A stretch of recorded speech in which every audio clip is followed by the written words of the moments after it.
Following program is a 20 East Media Network presentation.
Salute, salute, salute, salute, salute. Happy Monday to everybody. Happy Monday to everybody. It's only fitting that I start off the show and drop some sounds from the GOAT. Salute to the GOAT. Salute, salute, salute. Pop, salute to you, brother. We miss you, brother. We miss you. We miss you. We miss you. We miss you. Today I'm going to speak on so those of you that haven't really had a chance to really catch up with the news, or you just been out of sync, or haven't been watching TV or whatever. Uh, we all kind of speculated back in '96 when Tupac was murdered. We all kind of knew what the situation was and who was behind the murder, who would benefit behind the murder of Tupac. Now, as the years went on, as we got into the early 2000s, there was speculations that Suge Knight was behind it. I never really believed that story, because one thing about it, and think about that type of situation, I would think like a gangster. Okay, thinking like a gangster, and I've been in that lifestyle once, once upon a time when I was young, and when I was a young knucklehead, I was in that type of lifestyle. If I was going to have someone bumped off, or if I was going to have someone taken out, I'm not going to be in the damn car with them. I'm not going to be in the same car with them, especially a little small M3 BMW. I'm not going to be in there. I mean, bullets don't have no name. Bullets can ricochet. How many times have we been watching the news, and we've seen drive-bys, and a neighbor get hit where the bullet was meant for a particular target, but it ended up hitting someone innocent, like a neighbor or a child or elderly person. It's happened a number of times here in Atlanta. So I never really believed that story that Suge could have been involved. Because if Suge would have been involved, there's no way in hell that man would have been in the car, sitting right side by side with Tupac. There's no way in hell. All right, no way in hell. All right, so I'm going to salute the chat real quick, and then we're going to get on into the story of exactly what's going on and where this is headed and what's about to go down here in the coming weeks. Salute to you together. Salute to you, Ashawn, the Ghostface. Salute to you, B Rob. Salute Common Sense TV. Salute, salute. Keanu Till, salute to you. Salute, salute. Marvin Smith, salute to you. Salute Desmond G. Salute to you, the gods. Salute, salute, salute, salute, salute. Penny, salute to you. Girl Tech, salute, salute, salute. Thank you, all of you that have come out and joined me here on this beautiful Monday afternoon. This is a very, very, very gorgeous Monday afternoon. I want to thank all of you for coming out, joining me. Make sure you hit that like button. For those of you that is ghost watching, make sure you also hit that like button as well. All right, we're going to get on down to business here. All right. Back in September of 1996, the GOAT, the greatest hip hop artist to ever live, the GOAT, the greatest of all time. Tupac was murdered, gunned down after Mike Tyson fight. Tyson was, it was the fight before the Holyfield fight, which that would have been with Bruce Seldon at the MGM Grand. That's pretty much my home when I go to Vegas. The MGM. It's MGM or nothing. Beautiful hotel.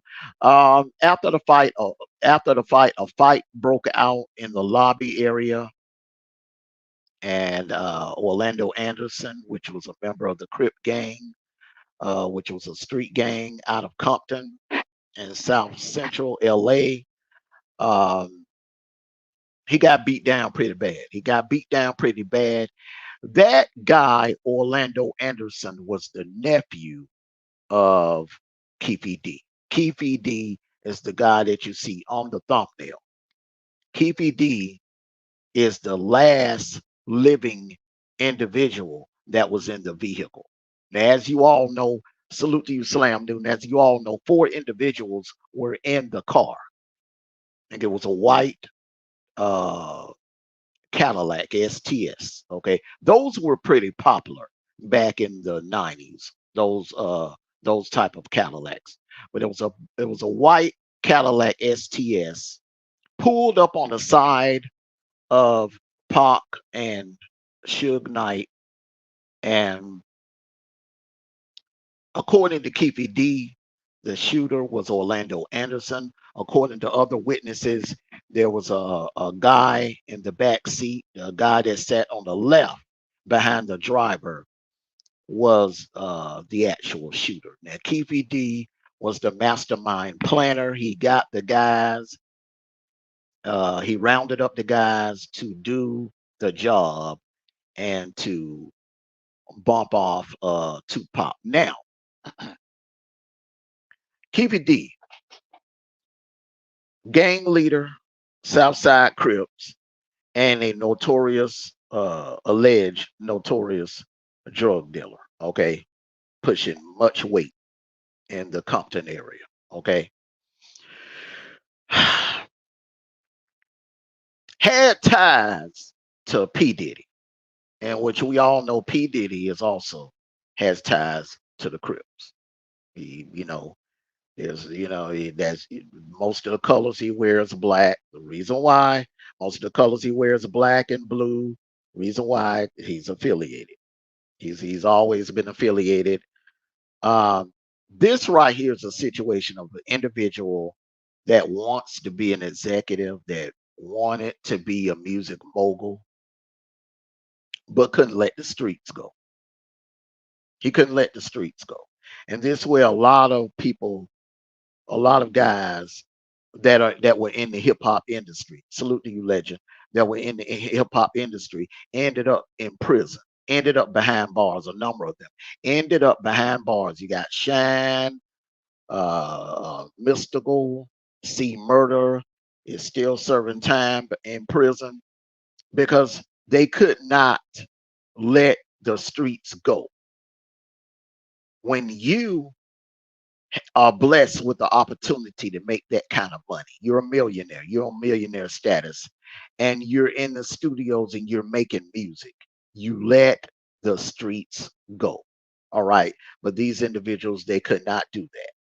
All right. So Keefe D, and let me tell you how all of this jumped out. How he became a target by the feds, what put him under the radar. All right. So this is a situation where if you are paying someone to do a crime, or if you're putting the hit out on someone, you better make sure it's not someone that's going to draw heat to themselves or to you. All right. Because it could be a domino effect. All it takes is one individual to do something stupid and draw attention to himself, and then it'll take down the entire operation. Keefe D, after Orlando Anderson and all three men are dead. There was only one surviving member of the crew that were in that Cadillac STS is Keefe D. Okay. So 07, 08, 09, he was being watched by the feds. He was being watched by the feds because he was dealing drugs. He was pushing a lot of weight, a lot of weight. The feds, he got up under the feds' radar, and they went after him. They went after him. They already had their suspicions. They knew he was one of the individuals in the car. So they put pressure on him to talk. And when he talked, he told, I say, 95% of what happened. So the Las Vegas Police Department has been knowing about this since 2007, ladies and gentlemen. Let me repeat this again.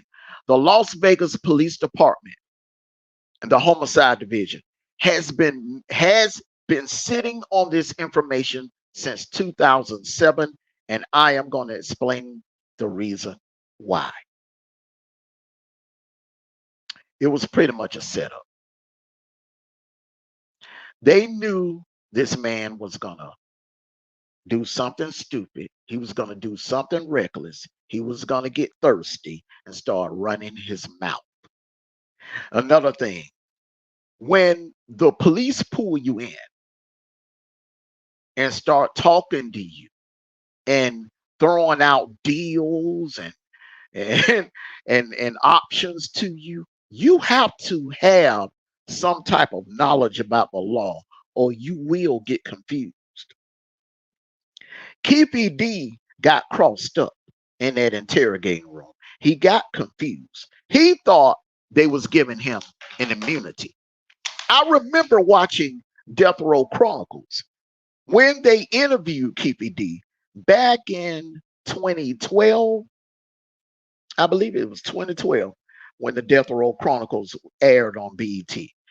And he mentioned having immunity because the gentleman that was asking the questions were like, okay, I don't want to get you in any trouble. And Keefe D was, sitting back in his chair bragging like, hey, I got immunity. I got immunity. This story has already been told and I got immunity. So he went to running his mouth. And he started talking about things and mentioning some things that he didn't mention to the feds. So you ask yourself, okay, well, Armando, if he got immunity, then hell, no matter what he said, they can't touch him. Nope. They did not give him immunity. What they gave him, ladies and gentlemen, is something called the proffer agreement. There are two types of agreement that the feds are going to give you. They come if they pull you in the interrogating room and they make a deal with you, and you go ahead and you confess, they're going to give you one or two agreements. They're going to put either a proffer agreement in front of you, or they're going to put an immunity agreement in front of you. They did not put an immunity agreement in front of you. Because how would that have made the Vegas Police Department look if they would have gave this man that definitely had something to do with the murder of an upscale celebrity, one of the greatest rappers of all time, in my opinion, the greatest rapper of all time, a well-known popular celebrity all over the world, Tupac. How would it look if the story would have been leaked years later that the Las Vegas Police Department gave Tupac's killer, one of Tupac's killers, immunity.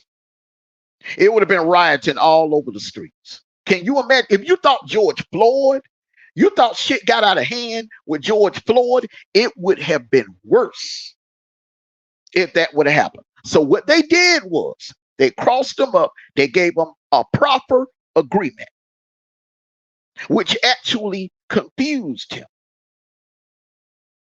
And he had no idea what he was signing up for. But I'm going to explain to you all where he messed up. A proper agreement. A proper agreement. Yeah, they can't touch you as long as you do two things. Number one, when they give you an opportunity to tell the whole story and the truth, you have to tell it right then and there. Number two, you cannot go verbally doing interviews with the media, running your mouth. All right. Now, if you do that and you slip up and leak and say something out of your mouth that's new, that's foreign to anything that you wrote on that piece of paper or that was on that audio that you provided to the feds when you did confess, then that's your ass. They can use whatever new information that you give in an interview or in a book against you. And a lot of you are wondering, oh, why it did not work for OJ. Remember, OJ went through with a trial and he was acquitted. So they could not go back. That book, If I Didn't Do It, If I Did It, he basically confessed to the murder of Nicole Simpson and John Goldman. But they could not try him again because it would have been double jeopardy. He never signed any kind of deal, immunity, or proper agreement. But Keefe D did. And let me explain to you all. Immunity, hey, he could have went and told anybody. He could have sat down with Oprah and said, yeah, I did it. And I'm proud of it. And the Vegas Police Department could not have done a damn thing about it. Salute to you, Coach Sterling. Salute to you, Dub 14. But with a proper agreement, you run the risk of leaking out some new information that you did not tell the feds. And that right there is what gave them the green light. The last couple of and that interview he did with Vlad was the nail in the coffin. Let me pull up and show you all the difference between. I'm just going to read to you all what a proffer agreement is. You all bear with me here. I'm going to blow this up here a little bit. Y'all make sure y'all hit the like button because your brother be working hard. Okay. Your brother be working hard. Y'all make sure y'all hit the like button. I'm going to blow this up for you all so y'all can get a darn good look at it here. Okay. I think I went a little bit too much on that.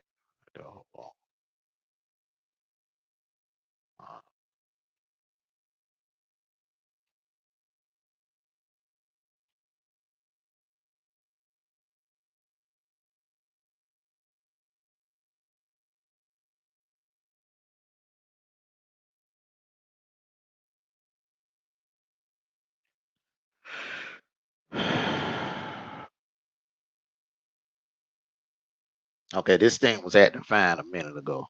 I don't know why it's tripping. Start tripping when I go live.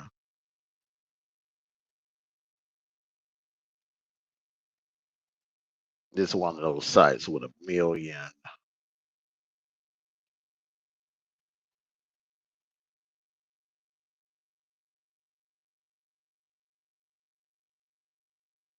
All right, I'm gonna start reading here, everyone.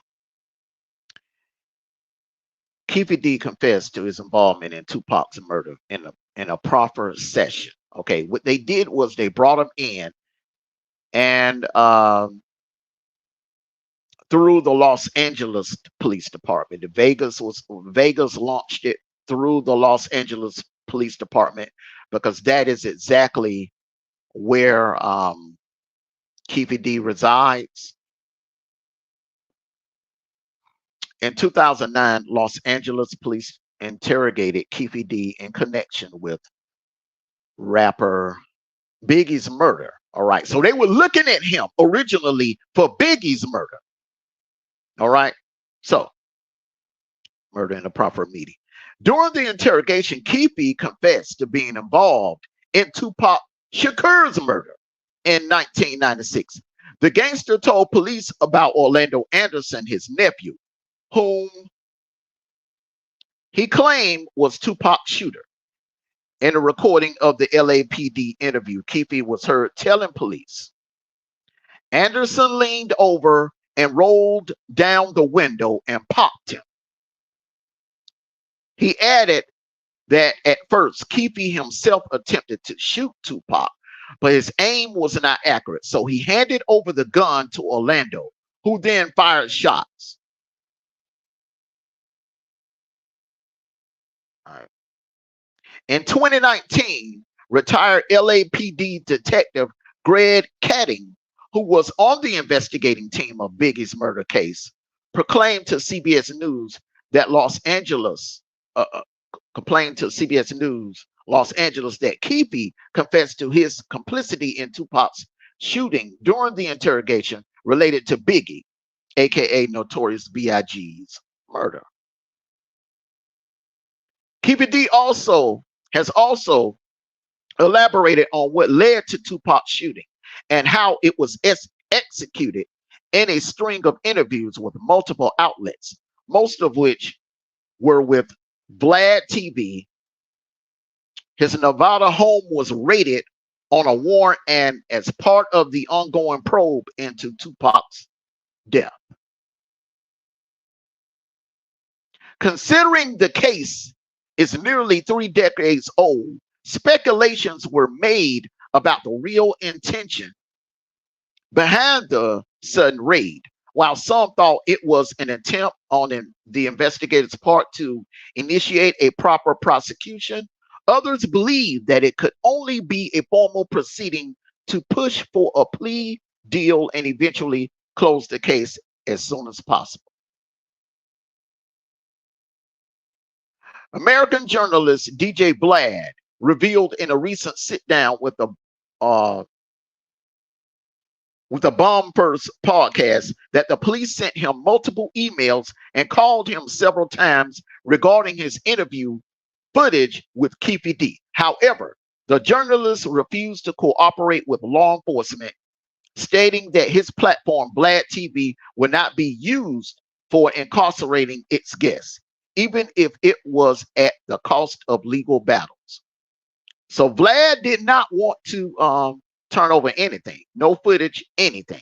He did not want to cooperate with the police department. All right, so shout out to Vlad on that. There are still multiple speculations about what the grand jury expects to achieve from Keefe D's uncut interview footage. However, DJ Vlad asserted that almost the entirety of the interview recordings have already been made public. So it leaves very little room to hide any evidence from the prosecutors. Yeah, so everything I watched on that interview, it was very detailed information. The crux of the entire matter now lies in the 2009 proffer agreement between Keefe D and the LAPD, which could determine if there are opportunities to use the statements made by Keefe against him.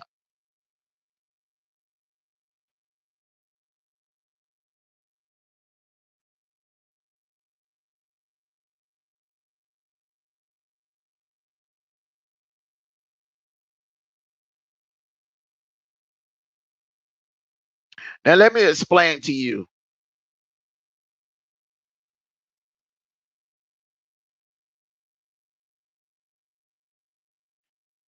the about a proper agreement. All right. The purpose of the agreement is to make the defendant share written, verbal, or electronic information as statements with the government that may be used in their case. The defendant must not lie or withhold any information that might be relevant and share all knowledge they have about the crime being dealt with.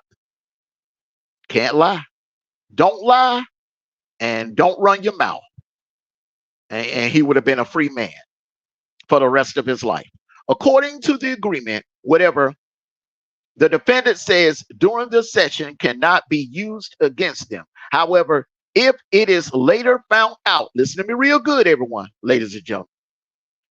However, if it is later found out that the information provided by the defendant during the proper agreement is inconsistent with the evidence, arguments, and further information obtained by third parties, the proper statement can be used against the individual.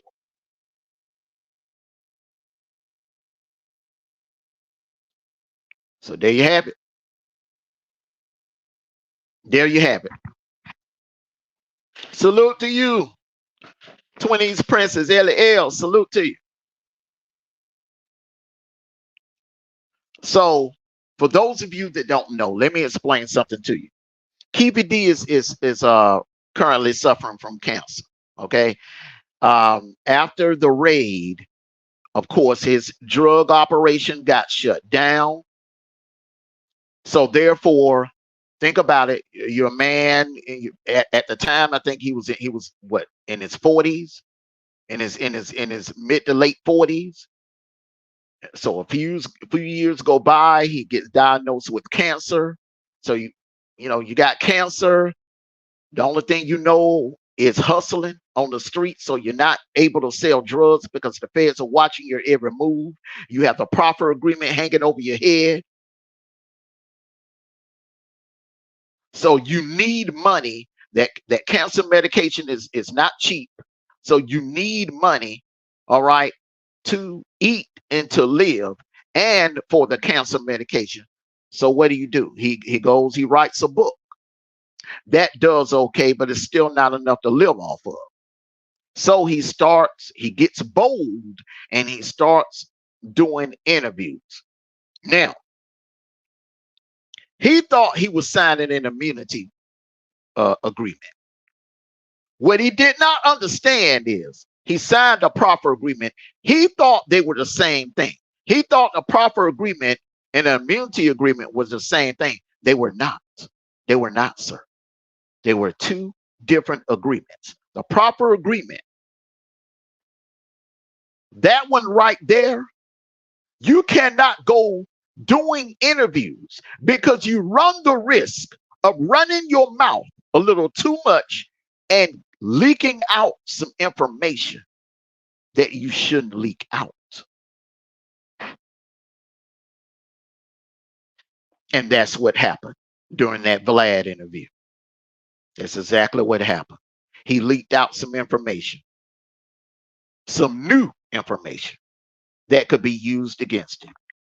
Therefore, they was able to go back, get a warrant, and bring him in.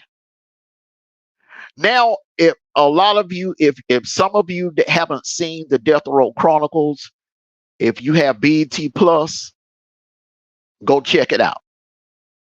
Oh, I'm quite sure a lot of you have smart TVs or whatever. You got BT Plus. Go check it out. The Death Row Chronicles. Go to the part four. Part four is when he started doing some talking. And he mentioned P. Diddy a lot. Him and P. Diddy. He was at a lot of bad boy parties. He was popping champagne with Diddy at a lot of bad boy parties. He was real cool with Diddy. They have ties. The last interview he did, he mentioned that Diddy, when he got locked up in '09, Diddy never looked out for him. Diddy never looked out for him, sent him any money or anything. When the man hit rock bottom, he went through hard times, Diddy never looked out for him.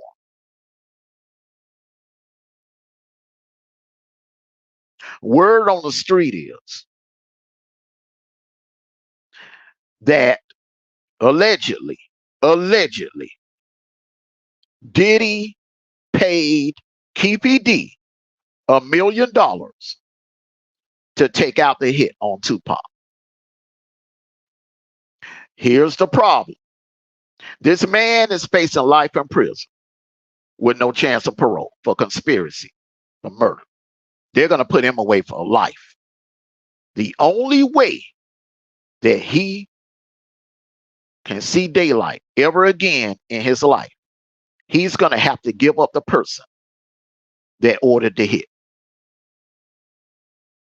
And who's that person that we all know allegedly had the most motive to carry out this hit, had the most to gain by carrying out this hit? You got to remember now, all of you, think back to what was going on around the latter part of the summer of 1996, going into September of 1996. Remember, Tupac was about to start a label.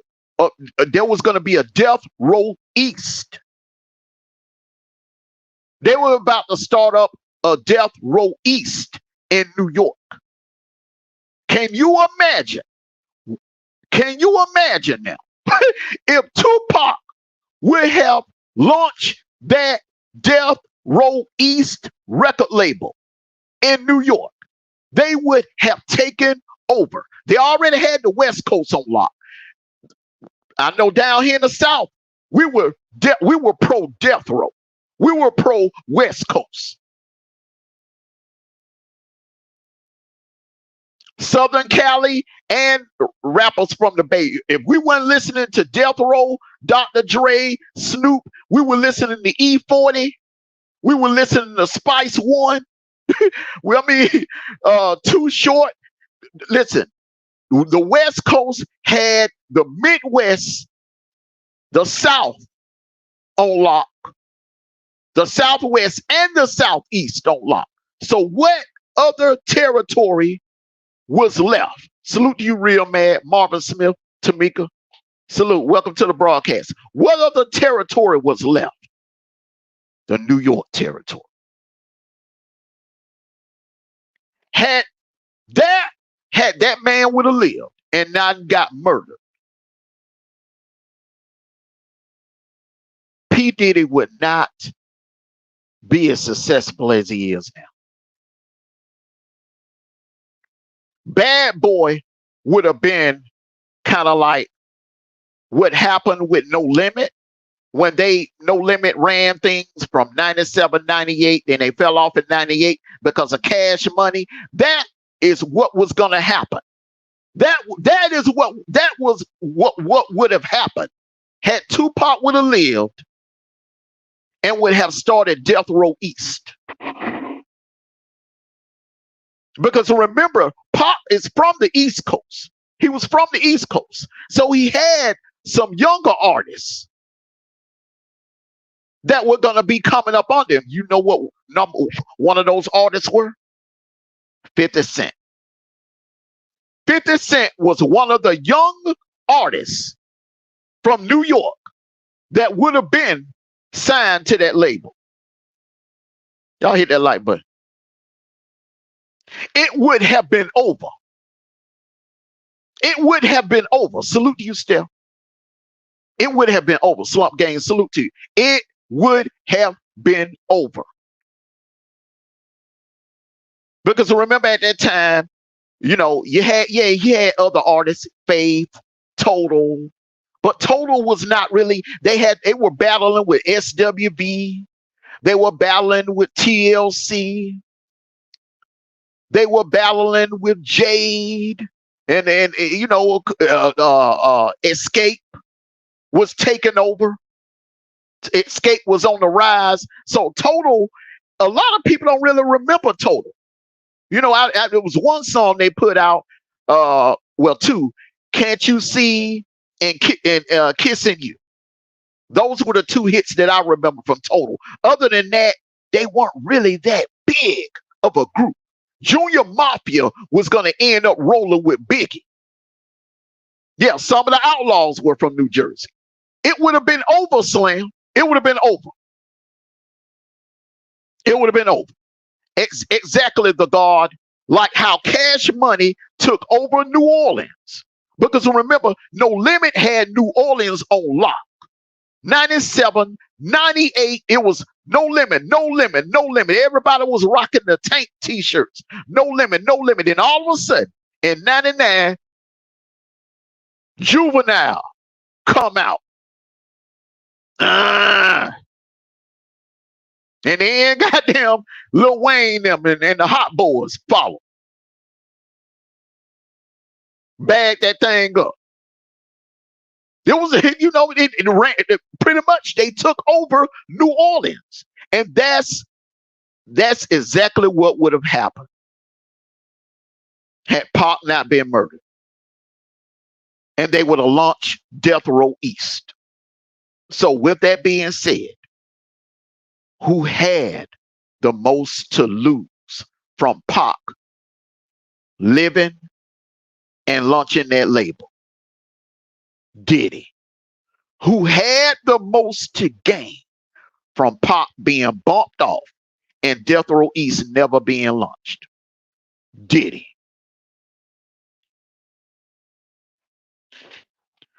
So, with that being said, Keefy D is gonna talk. We all have seen this man from time to time. He's dropped P. Diddy's name so many times in past interviews. It's a matter of time. A matter of time. Don't be surprised, ladies and gentlemen, if you watching TV one night or one day and a news bulletin come up. Breaking news. Sean Puffy Combs has just been arrested and brought in for questioning for the murder of Tupac Shakur.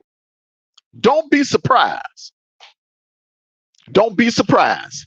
It is coming. It's coming. Now, Real Mad, the person that killed Biggie, this is the problem, Real Mad. The only way they got Keefy D, they got him by luck because there was 4 men in the car. The guy that killed Biggie, remember, and multiple people identify him. He was a Muslim guy, had the bow tie and everything. That dude was in the car by himself. He dead. So there's no way that they can, tie anybody to him. He can't talk. He's dead. He's in the dirt. Now, had Keefy D would have died along with Orlando Anderson, we wouldn't be having this conversation. There would still be conspiracy theories. You got some fools that were running around here talking about Tupac was still alive. Amir Muhammad, yeah, he's dead. He's gone. He's gone. He's gone.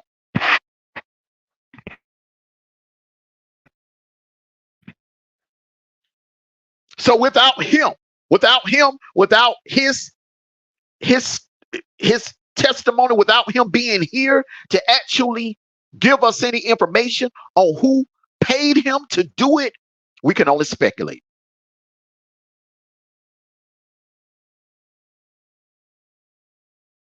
Why they did it to Biggie to LA Awards. Diddy was cocky. Think about it now. You cocky. You allegedly just bumped off Tupac. And remember, during that time, we're talking about March 1997. Death Row was in a mess. No one was putting out any hits. Everybody was pretty much going their own separate ways. Suge and Snoop was starting their beef. Remember, Dr. Dre had left and started Aftermath. So Diddy probably thought, well, hell, I mean, shit, ain't no, hey, it's safe.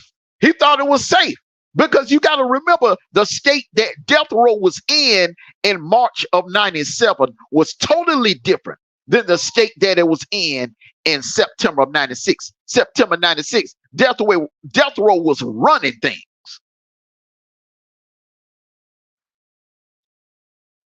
So H.on goes, he says, well, multiple people say Amir Muhammad. Allegedly, Amir Muhammad did. But the thing about it is, the major players in Biggie's murder, those guys are dead. So a dead man can't talk. Dead man can't talk.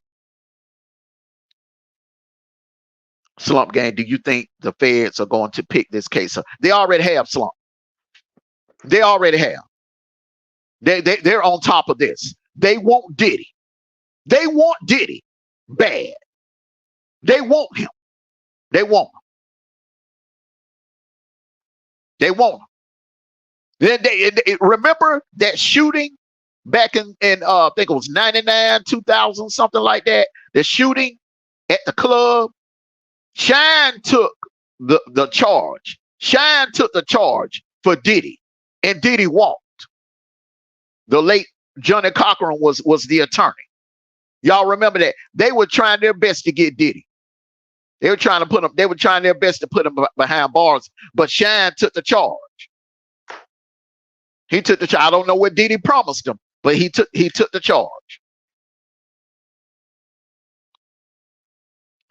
They said Diddy flew out to LA after Biggie died, according to Lil C's. Hey, listen, remember around that time, like I said, Marvin, the only thing I can, because we don't know the facts, remember during that time, what was stopping him from coming to LA? What was stopping him?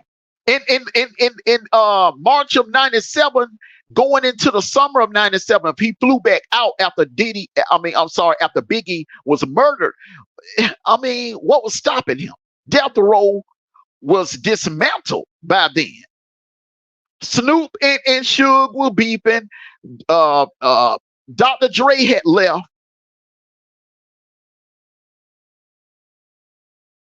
Warren G was doing his own thing. I think Warren G walked away. Yeah, Death Row was in shambles by then. What? Why would he be afraid, or what would be the risk of not going to LA? And then remember, he was like, he started getting into the filming around that time. So of course he had to go to LA for business. Because Diddy's stock rose after Biggie was murdered.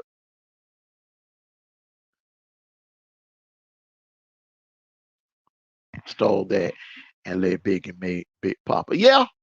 Oh yeah, they did a lot of. Diddy is known for that, stealing a lot of material. So, like I said, everyone, Ellie said, Diddy killed his beautiful baby mama. Allegedly, she had a tell-all. Oh yes, that's another thing too. That's another thing. What did Diddy's baby mama know? I think her name was Kim. What did Kim know? What was Kim? What information Kim was about to drop? We'll never know. That's what I'm saying. Dead man, dead woman can't talk. Dead man, dead woman cannot talk, unfortunately.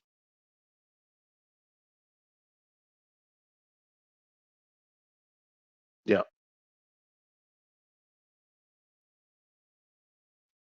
But yeah, Diddy is a snake, Kim Porter. Yeah, I do believe that was It was something fishy behind that. There was something fishy behind that. The music industry is a cutthroat industry. It is a cutthroat industry, ladies and gentlemen. So, um, it looks it looks good from the outside. Remember when we were coming up and we would watch Rap City, Yo MTV Raps, 106 in Park, and we would, see the music videos and the guys flashing the money, and they would have some of the finest women in the videos with them, and they would be on the yachts, popping bottles of Cristal and just living it up. Look like they just living it up. I remember Rex and the Fed when they dropped that Rump Shaker music video. And I used to say to myself, damn, buddy, man, these dudes living the life. They are living heaven on earth. These dudes got money. They popping champagne. They out on the yacht. They got some bad honeys shaking their ass around them, in front of them. Man, these dudes living the life, but y'all have no idea. Y'all have no idea what these people go through behind closed doors. It's a cutthroat industry. It's corrupt. You have no idea. Y'all have no idea. It looks good on the outside, but it's cutthroat. It is cutthroat. And a lot of criminal activity is involved. A lot of these industry moguls, these record label execs, or these record label owners, they're into organized crime. They're tied into organized crime, allegedly.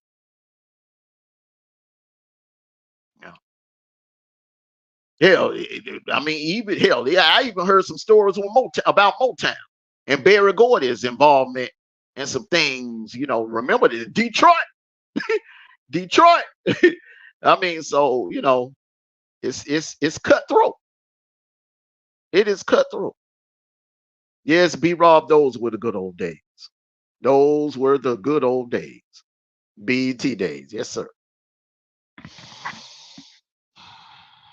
But yeah, man, it looks good from the outside, y'all. But they putting life insurance on. Yep. Yes, sir. Let me put this comment up. This some real. Hey, bro, this is real. They put life insurance on all their artists, not just the rappers, Desmond, but the R&B singers. Hell, you could be a jazz singer on the label. They put some insurance on you. They put some insurance on you. You die in a car crash. Who get paid? The label. Your private jet go down. Who get paid? The label.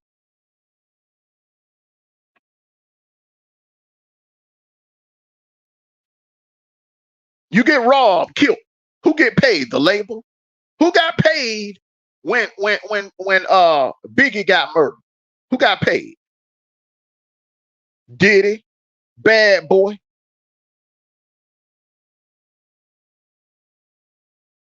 Who got the rights to all the biggest music?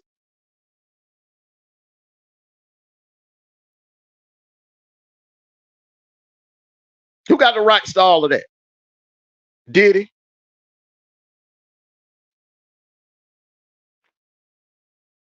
And they would exactly. That's another thing. They were going to collaborate. Nas, Jay-Z. Now, yeah, Tupac and Nas got into a fight at the Soul Train Music Awards, but that was squash. They were squash. Tupac and that's another thing. Tupac and Biggie were about to squash their beef. Tupac and Biggie were about to squash their beef. Jay-Z and Nas, they were all going to come in with Tupac on that Death Row East. But I think Tupac was going to eventually cut ties with Suge. It wasn't going to be Death Row East. It was going to be Machiavelli Records. It was going to be Machiavelli Records. Biggie was going to start his own record label, Junior Mafia Records, and Tupac was going to start Machiavelli Records. You're absolutely right. Can you imagine if they would have lived and they would have done all of this? Man, it would have been epic. Since Paul was everything, it made me feel like black folks had something for us to come together for every evening. But Carter Obama, yes, yes, 106 in Park was legendary. I hate that show council, but you know, I hate they took away a lot of things. Rap City, Midnight Love, BET Uncut. I hate they took that away. Shit. BET Uncut. Man, come on. Fellas, y'all look, everybody was watching BET Uncut. If you was up at 1, 2 o'clock in the morning on a Saturday night after the college football games went off and you got done watching the post game shows, turn to BET Uncut. Yep. Oh yeah. Oh yeah. Tupac when, and a lot of people forget Tupac was a poet. Tupac was a poet before he ever became a rapper. Poetry was his first love. A lot of people don't remember that. But yeah, this brother was deep. Nas and Tupac beef was squash should released against all odds because of his death. Yeah, yeah. But yeah, everyone, I just wanted to you remember that song where yep, I remember all that, bro. I remember all that slam dude.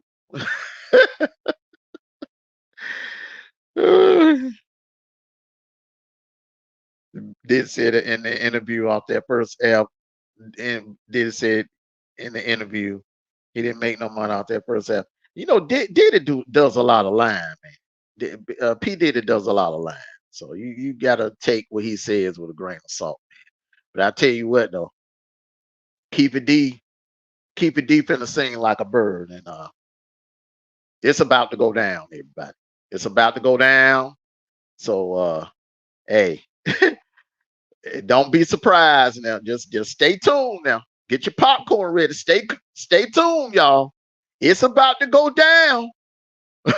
Don't be surprised. You watch a TV one night and it comes across your ticker. Breaking news. Sean Puffy Combs has just been arrested for the alleged murder of Tupac Shakur. So everyone, I just wanted to come on here and share a little bit of information with you all and explain to you all exactly what happened. I see a lot of other content creators, they're telling you that, you know, they're putting their own little spin on it, but they're not really breaking down how we got to this point and how what everybody is confused about is, okay, so if they did the interview back in 2009 and they did the interrogation and they've been sitting on the information since 2009, why they didn't arrest him then? That's why he signed a proffer agreement. It was not an immunity. If it hadn't been an immunity, he could have sat there and told Vlad, yeah, I pulled the trigger. Yeah, I killed Tupac. Yeah, I blew it. You know, he could have told him whatever, and they still couldn't have touched him. But they left some wiggle room by going with the proffer agreement. Because had they went with that immunity agreement, do you know that right there would have launched a race war, in my opinion. There would have been nothing they could have said to explain how the hell do you give Tupac Shakur's murder, the man that was behind the murder of Tupac Shakur, how the hell do you give him immunity? You just let him walk away scot-free. How do you do that? So they did the only thing they could do. Because they knew he didn't act alone. They knew somebody bigger. They knew this was bigger than Keefy D. So they left that little wiggle room out there. So everyone, I just wanted to come on and explain that to you. A lot of people, other content creators, I see they were talking about it, but they weren't really breaking it down the way I just broke it down. So everyone, thank you all. Hit the like button on your way out. I want to thank the two individuals for the generous cash app. Thank you all. Y'all make sure you hit that like button on your way out and tune in. Oh, hold on. Before I leave, I just want to speak on something about last night. All right. And for those of you that say, well, Don Armando, you went in a little too hard last night. Hey, that right there was a video that I did on Saturday night, but I did it over here. And I've said it before. I'm not doing any beefing over here. All of that is going to be on the Mondo Cooking and Roasting channel. So what I basically did was I restreamed in a pre-record format. I restreamed it last night over into the Mondo Cooking and Roasting channel. All right. And a lot of you was like, Don Armando, you went in hard. Yes. I told you all this. I'm a different Armando. I tried to take the high road. I tried to be a nice guy. I tried to, do my fighting without going below the belt. But see, these other clowns that continue to come after me, they go below the belt on me. And they go for my legs. They go dark on me. So this year, Red October, your boy will be going dark. If I will go as dark as I have to. I will go as dark as I have to. So listen, only thing I can tell some of you is if you don't like that type of rhetoric, if you don't like my approach, if you don't like my foul mouth, if you don't like the way I cook, and you don't like the fact that I am intended on going below the belt, stay over here. Stay over here. Don't go to the Mondo Cooking channel. Don't go to the Mondo Cooking channel because you're going to see a different side. Okay? All right? Listen, let me tell all of you something.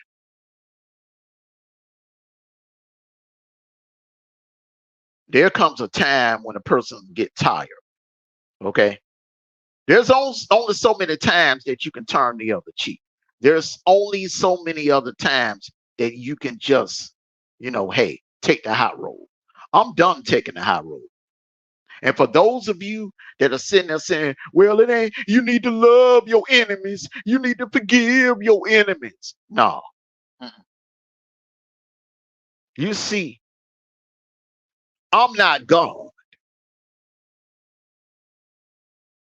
So if I can't judge you, if only God can judge you, then why the hell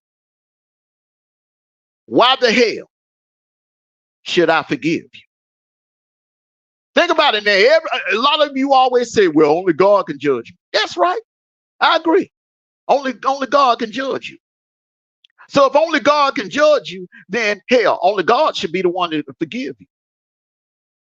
I don't have to forgive. I'm not in the forgiving business. All right. I'm not in the forgiving business. So those of you, if you like roasting and you like hardcore roasting, because that's what it's going to be. From here on out, for the next, we're on day number 2 in October. For the next 29 days, if you like hardcore roasting, go to the Mondo Cooking channel. Somebody dropped the link. I think L dropped the link. Someone dropped the link. The Mondo Cooking and Roasting channel. Salute to you, Sherry Morgan. Salute. You got to catch it over there. Now, and I'm quite sure a lot of you have noticed by now, the beef videos over here, they're gone. I took all the beef videos over here on the main channel. I took them all down. I have a bigger plan for this platform. I have a bigger plan, and you all are gonna love what I'm about to launch next. You're gonna love it. I have a much bigger plans for this platform. And plus, to be honest with you, I made more money off the sports thing. I'm just being honest, because see, the thing about it is the revenue ad pays better with the sports. You get more sponsors approaching you when it comes to the sports. People tend to donate better when it comes to sports. People that I've never had any encounters with, people that I've never heard of, they just come and donate because they enjoy sports content. So, the roasting is good. Don't get me wrong; it pay all right. But the sports thing that's a gold, man. But this other thing I'm about to launch, man, I'm about to change the game over here. I'm about to take it to another level. You see the difference between me and other certain content creators? I'm not just sitting on my behind complaining about things that's going on over here in the sector. Complaining, whining and complaining, jumping on other folks' panels,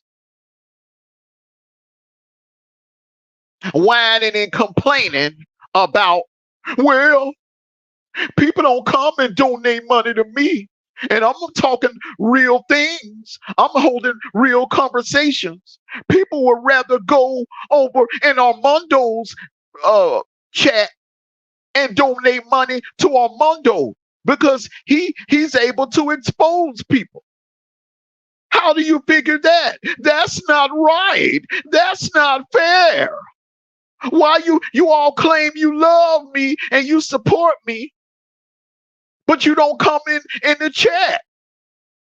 You don't donate. You know why? Tough love. You know why? See, difference between me and you, tough love. I don't play these little subliminal games. Okay. I'm a man. If I got something to say to someone, let me come off these flames. Let me come off these flames because I'm not done here. I'm not done here. Okay. I'm not done. I'm gonna keep it clean. I'm not gonna get in October mode over here. But you see difference between me and you, tough love. Okay. I don't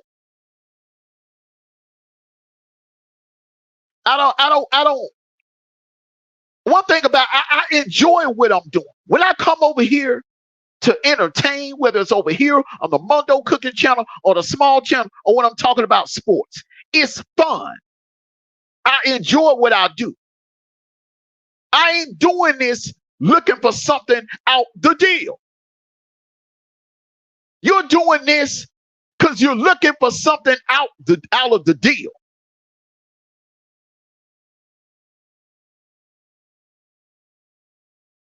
Heard you over there last night.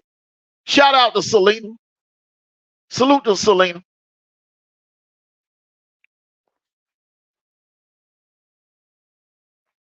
You got up there on her panel last night whining and complaining. People will go over there and donate and enjoy his content because he's exposing people and putting people's information out there. But they won't come over there and support me. You know why, bruh? Because people, let me tell you something, especially our people, black people, bruh. We don't respect Negroes that whine and complain all the damn time. We don't respect Negroes that pocket watch other black folk. And that's what you doing, bro. You pocket watching me. You pocket watching Skinny. You pocket watching KB. You pocket watching Miss 504. You pocket watching all of us, bro. Why you wasting your time pocket watching us, all right? And hating. Why don't you up your game and your mic skills, bro. Find some content that's for you. Find a sector that fits what you're trying to do. Because what you're trying to do, bro, it ain't resonating over here. You would be more of a fit for the conscious community. But news flash, bro, they don't like whiners either. They don't like whiners. And that's what you did last night. You got up on a panel, Negro. You got up there whining and complaining, bro.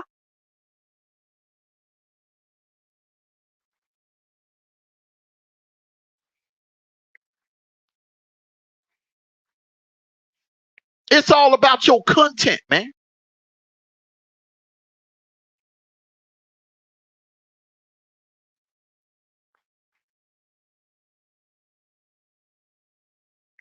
You want to sit over there and make it seem like all like look, bro, every once in a while I do a presentation. Every once in a blue moon. For the most part, man, I'm coming over here. If I have to cook somebody, I'm cooking them off the top of my head with my mic skills. But my first love is talking sports. I'll do that all day on Saturday with a smile on my face. Hell, we did a marathon just the Saturday before last. While everybody else was talking about beefing and stuff like that, man, me, B-Rob, Jaco, D-True, we were up on the panel, man, for like 13 hours. Not the same show, but we were doing between the kickoff show, the streamcast, and the post-game show. Bro, we were on all day that day.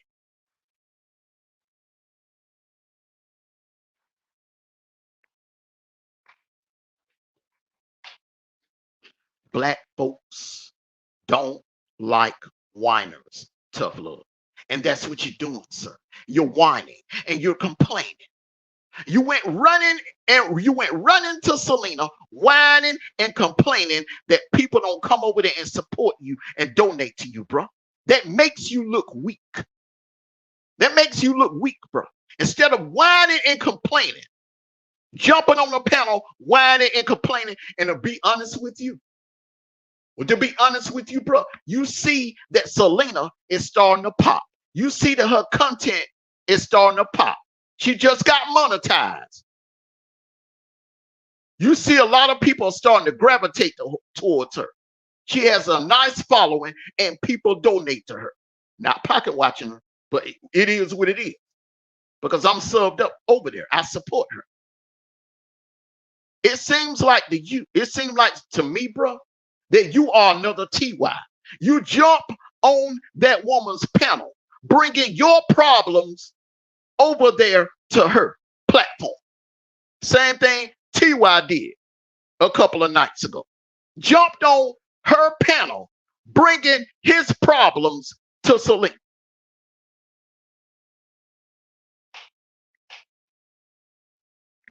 That's clout chasing, bro. That's clout chasing 101.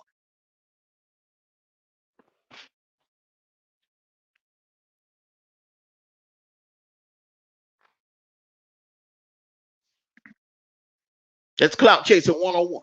So, bro, you can do all the subliminals, jump up on panels, and do all the subliminals, bro. I'm not a fool. I know who you're talking about. I know you talking about me. When you started going on your little rant about, well, people flock over to a certain content creators chat when he's putting up information, exposing people. Negro. I get people am I exposing anybody right now? I got 71 in the chat. Have I put up any paperwork, people? No.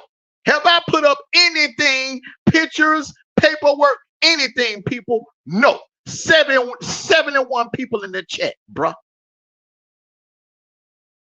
72 people in the chat. It's 3:46 in the afternoon, bro. Most people are either at work or they're on their way home in traffic. But they decide to tune in to me. You know why, bro? Because I ain't to my own horn, but I'm just good at what I do, bro. See, Negroes like you, instead of just giving someone their props, instead of just jumping up on that girl's pants, be like, you know what? I don't agree with the things Armando does, but he's entertaining. I can understand why people gravitate towards him. I can understand why people go in his chat and enjoy his content. I can understand why people donate to him. Instead of just doing it like that, nah, bro, you had to get up on her panel and hate it, trying to paint me out as a bad person. And I know what you're doing, bro. You didn't start doing that crap until you seen her when she started appearing in my chat. And that's when you started doing them lives, Negro. You another TY, bro. See, Negroes like you, Negroes like you, y'all are the biggest hypocrites. And Negroes like you are what's wrong with our community. You have that crabs in the barrel mentality, bro. Because if you didn't, you wouldn't be wasting your energy and your time worrying about what the hell's going on over here on my platform, bro. You would be spending more time working on your craft, worrying about your content. You know what I admire about brothers like KB, Kevlo, Carcino, Damn D?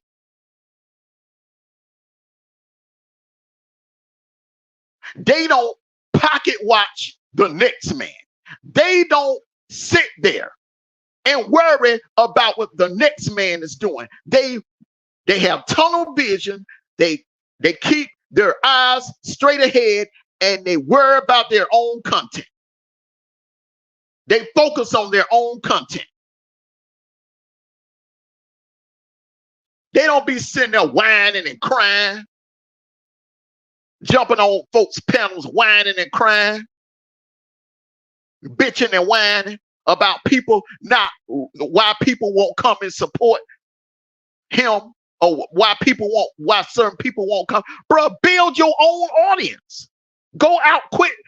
Why don't you quit spending so much time on panels bitching, whining, and crying, nigga? Why don't you do like I did last summer when me and Skinny fell out and I lost 75% of my supporters? You know what I did, nigga?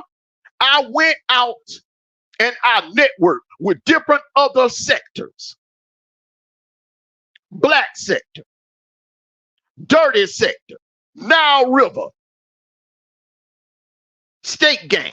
I started networking and I rebuilt my audience back up.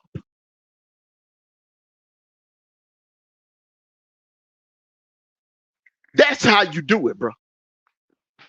Because bitching and whining and complaining on another content creator's platform, bro, it ain't gonna get it. It ain't gonna fall out the sky for you, bro.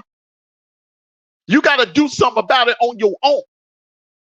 And the way you going about doing it, bro, you turning people off. You looking like a damn crybaby right now, bro.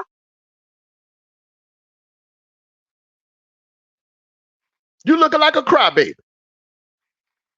I did one video on Charleston White. Let me tell you the difference between a content creator and a clout chaser. I did one video on Charleston White, voiced my opinion, because YouTube done already took care of the problem. Why do I need to keep harping on it and talking about it? The man been gone for almost a week, and you still doing lives about it, bro, because you're clout chasing, nigga. You ain't got nothing else to talk about. All that crime and poverty that's going on up there in your city of Philadelphia. Why don't you, instead of doing all that screaming and hollering in that damn apartment where you at, why don't you get your ass out and drive around Philadelphia, bro, and interview some of them homeless folks? That will make for some content. Why don't you do what Money Woodgrain does, bro? Give back to the community. Give the people in your community a voice.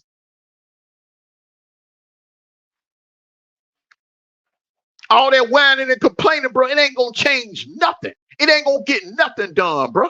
If you really want to change the world, bro, you got to change yourself first. Then you change the world.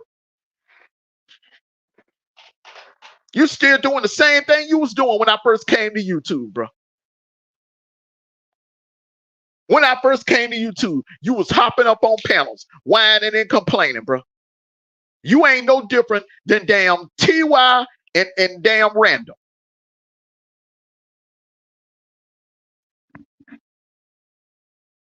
But Negro, you can keep whining and you can keep complaining.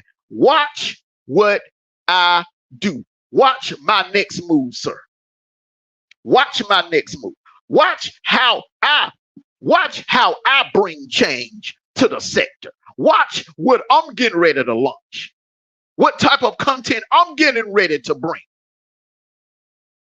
Now, I got some people in the chat right now that I'm going to bring in to help me do this.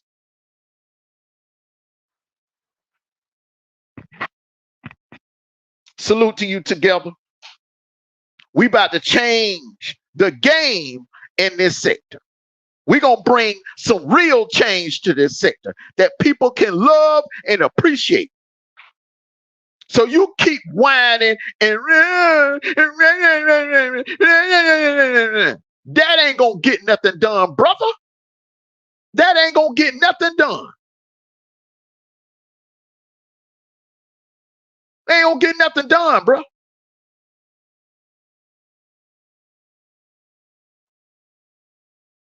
It's two types of people in this world. Those who sit and complain and watch things happen, and those that get out here and make things happen. And me, 20 East Nation, Wolfpack Council, we about to get out here and we about to make things happen. We about to change the game. Y'all just have no idea. We about to change the game. 20 East Nation is stronger than ever. 20 East Nation is stronger than ever. You know why? Because we don't win off hate. We win off love. Real love. Not that fake love you got going on over there, tough love. That's, you know what? You need to call yourself. You need to change your name to Tough Envy. Because, bruh, that ain't love you trying to bring to this sector. You bringing envy to this sector. Your jealousy. Your heart might be in the right place, but your enviness won't allow you to go to the next level. Your envy won't allow you to try to win with love. Because, bro, envy is one of the 7 deadly sins, bro. Envy will eat you up. Envy will cost you blessings. Quit being so envious, bro. Listening to you last night, bro, you full of envy. Why you so worried about what Armando is doing over here? Focus more on what tough love needs to do. Focus more on what tough love can do to better himself and to better his content. Quit jumping on other folks' panel, whining and complaining, bro. Because you're wasting time doing that, bro. While you doing that, jumping on panels at night, whining and complaining, bro, I'm over here in the lab on the phone with my people, putting together some positive content, some real positive content, bro. Like what we talked about today. See, a lot of content creators, they cover this, but they didn't go into details the way I did. That's a lot of people didn't understand the difference between the proffer agreement and the amenity agreement. I felt the need to come on and share that information with my people.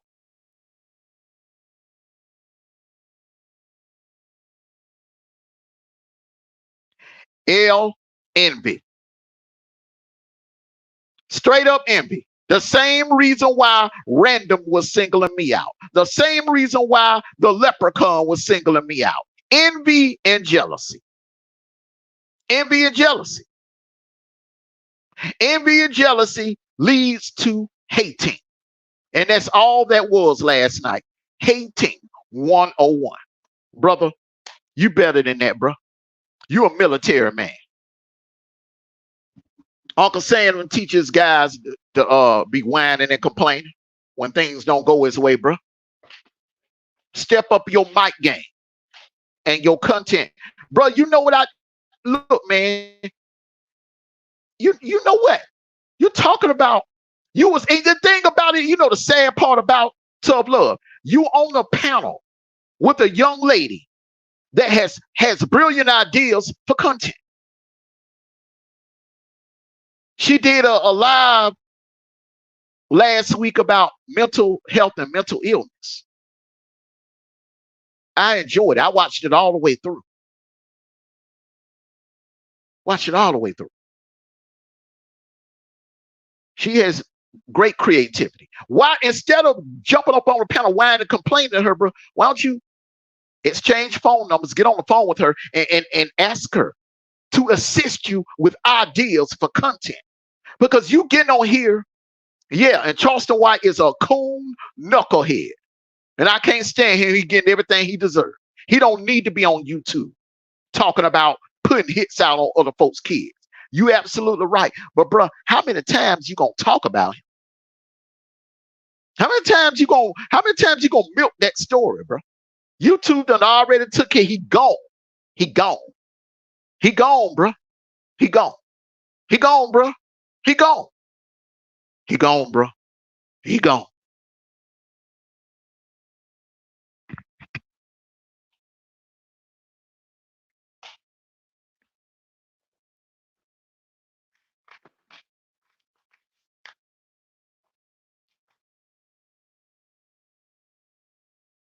I just wanted to share that with you, bro. Once again, hey, man, I ain't got no problem with you, bro. It seems like you got the problem with me because you can't seem to keep me off your man. You can't seem to keep me out your mouth. You can't seem to keep your nose out of my business. See, that tells me, bro, you've been watching me the whole summer. Enviously watching me the whole summer.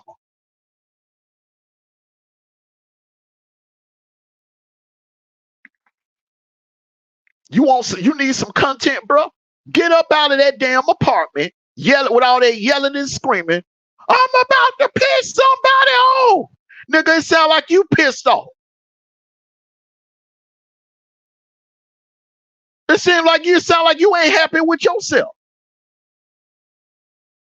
Get out, ride through the streets of Philadelphia, bro, and make a difference in your own damn community.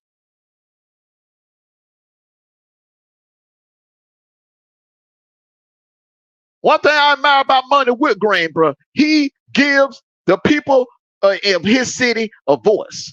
I love it when he get out and he rides around Philly and interviews some of them homeless people.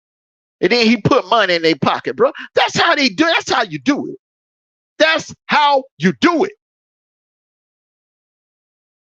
All that bitching and whining and complaining you doing, bro, that ain't gonna get nothing done, bro. That ain't gonna get nothing done.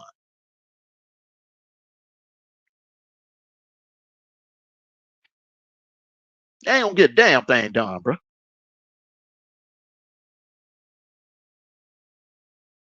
All right, everyone. Hey, I didn't expect to go this long, but everyone, thank you all for coming out. I'm about to get on up out of here for real. If you're stuck in traffic, please get home safe. Y'all make sure you hit the like button. Everyone, if you ain't hit the like button already, please hit the like button on your way out. Love you all. I'm Armando Black. Let's try this again. Let's try this again. But I will be cooking a little later on over there on the Red October channel, which is the Mondo Cooking channel. I will be cooking over there a little later on. And you know who the subject is going to be. You know who the subject is going to be. So everyone, love you all. Thank you for coming out. Hit that like button on your way out. Hey, everyone, Hey, I just wanted to share with you some information. That proffer agreement, hey, the Vegas Police Department, they did what they had to do. In conjunction with the LA Police Department and the FBI, they did what they had to do. It was a brilliant strategy, and they got the kill off the street. But the person that ordered the hit, they're on his neck. So P. Diddy, your days as a free man are numbered. They are numbered. Everyone, love you all. See you all later on this evening. Peace from the ATL. Take care of yourselves and each other. Till later on, I'm out.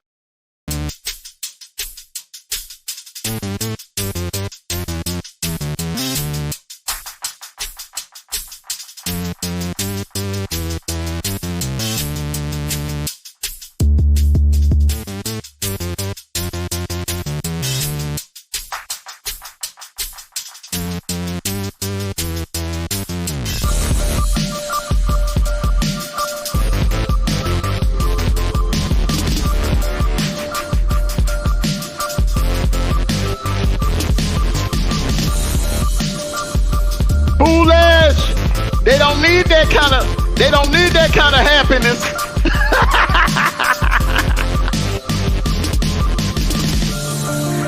Y'all hit that like button on your way out. Appreciate y'all coming out. Red October in full effect.